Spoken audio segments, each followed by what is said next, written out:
Now in set 7.3 we're going to look at perfect squares, and I'm going to do this video in two parts. The first part is going to be fairly simple. The second part, the more complicated part of this. So if you have to come back and review, you can pick the part that you need to look at. The first thing I want to do is just expand this binomial squared right here, and as I'm doing the expansion I want you to look at the pattern. Now I'm going to do the first expansion for you guys just exactly the way that you learned it when you were in the I suppose it's 8th or the 9th grade when you first did this. So I'm going to write the x plus 5 squared out as x plus 5 times x plus 5.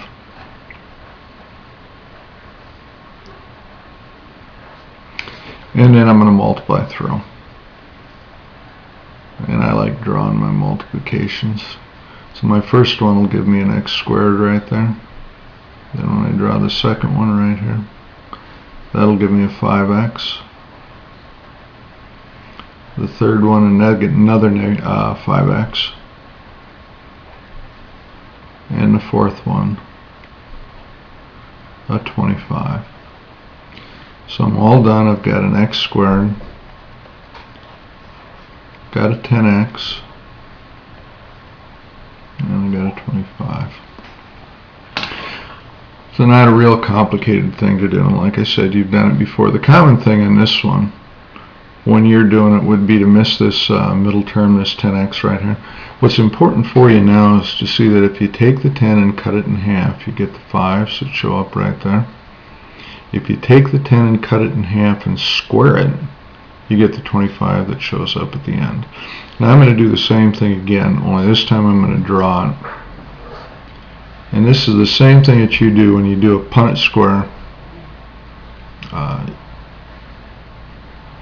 in biology. I'm going to illustrate the x plus 5 by doing a square that's got sides x plus 5. I'm just going to draw it. And then I'm going to calculate the area of these smaller squares right here. This one's x by x, so that would be an x squared. 5 by x, that would be a 5x. 5 by x again. And 5 by 5 would give me a 25. So I've got x squared. I've got a pair of 5x's right there. That's a 10x. And a 25. So two different ways of looking at exactly the same thing. And again, the important thing to see is if you cut the 10 in half, you get those two 5s right there. If you cut the 10 in half and square it, you get the 25.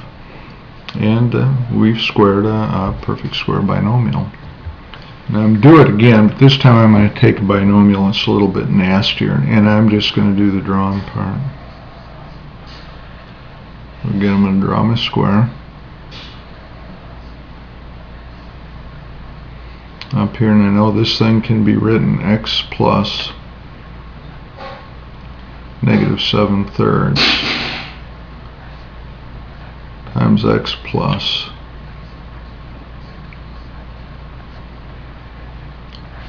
negative 7/3. So I'm going to draw the same thing down here. Make this an x and this a negative 7/3.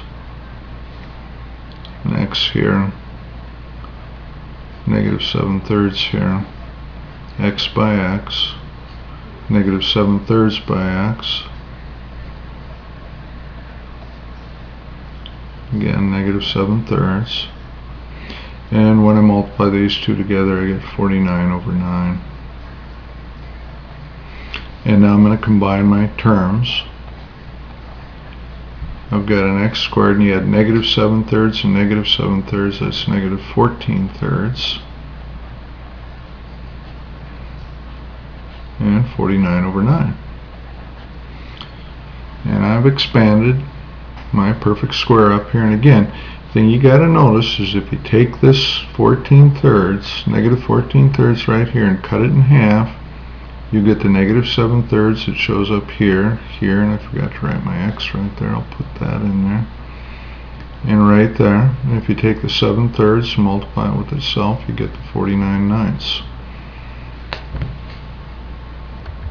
Now I'm going to do it again, but this time I'm going to do it with a binomial that's abstract. I'm going to do exactly the same thing. I've rewritten the x plus p squared as x plus p times x plus p, and now I'm going to draw it. X, p, x and p. This would be x squared. This is p times x. This would be p times x. And this would be p squared. It's starting to look a little bit like Hardy-Weinberg if you've done that in biology. Combine the like terms. We've got px and px, that's 2px. What I'm saying is I got a pair of them. And a p squared. Now when you do the abstraction of relationships, it's even easier to see. If you take the 2p that shows up right here and cut it in half, you get the p that you're writing right there. And if you take the p and you square, obviously you get the p squared right there, and you've got the pattern that we've been looking for. Now what we're going to do is we're going to look for a third term in this trinomial up here that'll make this a perfect square. And this is really the big technique. It's got way more applications, I think, than you can realize. And I'm going to use the pattern that we just saw.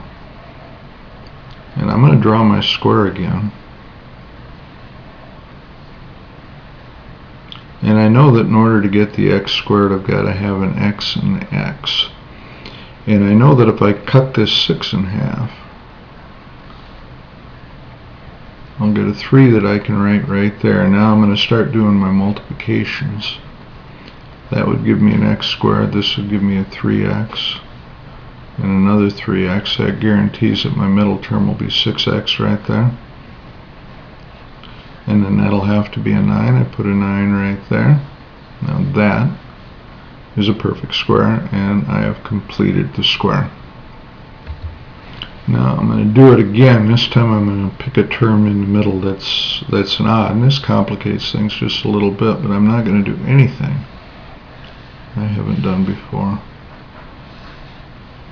I'm going to draw my square. I know in order to get the x squared I need an x and an x. I'm going to cut the negative 9 in half. It's negative 9 halves, so write it here and here. X squared right there, negative 9 over 2 times x. Negative 9 over 2 times x. And when I multiply here, I will get 81 from negative 9 times negative 9, and 4 from 2 times 2. So the term I need in order to make this a perfect square is 81 over 4. Or you can just cut the 9 in half and square it. You don't even have to pay any attention to the sign. And we've completed the square. We'll do it again. Again, we'll make things just a little bit more complicated, but pretty soon you see this just becomes rote. We're doing the same thing all the time. Draw the square. X by x, right there. Cut 5/3 in half, so you go half times 5/3, that'll give you a 5/6. It goes here, and here, that will give you an x squared. 5/6 times x and 5/6 times x. Now if you add 5/6 and 5/6, you get 10/6, which is 5/3. And in this spot right here, you get 25 over 36. So in order to make this a perfect square, I need to add 25 over 36, and now I've got a perfect square, which is what my goal was to begin with. This time we'll do it with an expression that's abstract, so the multiplier in front of x is just a b. I could use any letter that I want, but what you're going to watch is I'm going to do exactly the same thing.